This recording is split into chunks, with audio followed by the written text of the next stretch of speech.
সকলে তো এভারেস্ট জয় করে, আর আজকে আমি ফরেস্ট জয় করেছি। তো চলো আজকের সেই গল্পটা তোমাদের সাথে শেয়ার করি কিভাবে আমি ফরেস্ট জয় করলাম। তো আজকে দুপুরের দিকে আমাদের এলাকায় অনেক বৃষ্টি হয়েছে। তো বৃষ্টির পরে আমরা বিকেলবেলা যখন বাইরে বের হয়েছিলাম, তখন ড্রাগন গাছের দিকে তাকিয়ে দেখছি ড্রাগন গাছে অনেক ফুল এসেছে। এর আগেও অনেকগুলো ফুল এসেছিল, সেগুলো পচে গেছিলো। তা আমরা সেভাবে খেয়াল করেছিলাম না। তো হঠাৎ করে আমি আমার ভাইকে বললাম যে দেখ, এর আগে যখন অনেক ফুল এসেছিল তখন তো আমরা ভালো মতো খেয়াল করিনি, আর অনেকগুলো ফুল পচে গিয়েছিল।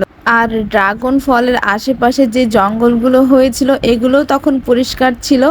অনেক দিন ধরে আগাছাগুলো পরিষ্কার করা হয়নি, সেই জন্য গাছগুলো অনেক বড় বড় হয়ে গেছে, আগাছাগুলো অনেক বড় বড় হয়ে গেছে।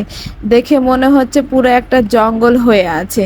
তো খুবই খারাপ লাগছিল, আর ওখানে পা দিতে অনেকটা ভয় করছিল। তো আমি আমার ভাইকে বলছি, দেখ, এর আগে দেখেছিলাম যেহেতু ছোট ছোট ফল হয়েছিল, সেই ফলগুলো হয়তো জঙ্গলে চাপা পড়ে গেছে। তো ভাই আমার ফার্স্টে দেখে এসেছে, দেখে এসে বলে যে তুমি তো ভিডিও করবা, তো তুমি যাও ফলগুলো পেড়ে নিয়ে আসো। তো আমি তখন ফলগুলো পাড়ার জন্য যাচ্ছিলাম।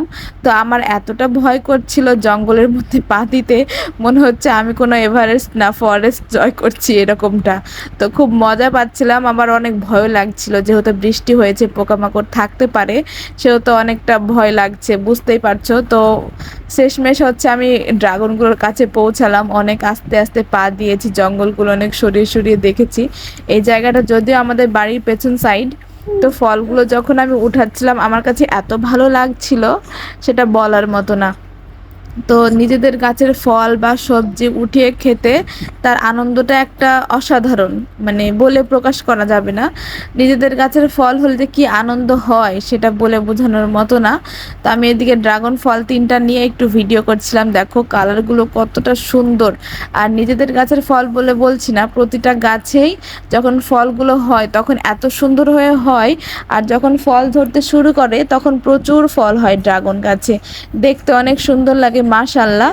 তো আজকে যে 3টা ফল পেরেছি, তার মধ্যে একটা ফল হালকা একটু কাঁচা ছিল, যদিও খাওয়া গিয়েছিল, হালকা টক ছিল, কাঁচা বললে ভুল হবে। আর 2-3 দিন পরে পারলে হয়তো সুন্দর মতো পরিপক্ক হইতো।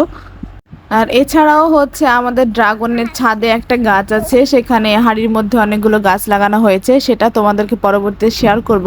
এদিকে দেখো, যখন ড্রাগনগুলো কাটছিলাম এত সুন্দর কালার, দেখতে এত ভালো লাগছিল, আর খেতেও অনেক মিষ্টি। আর গাছের ড্রাগন বলে কথা বলো, যেগুলো কিনতে পাওয়া যায় সেগুলো তো সার বিষ দেওয়া থাকে, অনেক কেমিক্যাল ইউজ করা হয়তো হয়ে থাকে, তো সেগুলো খেতে একটু সবজির মতো লাগে। আর বাড়ির গাছের ড্রাগন খেতে সেই মজা, আর খেতেও খুবই ভালো লাগে, আমার ড্রাগন খেতে খুবই ভালো লাগে।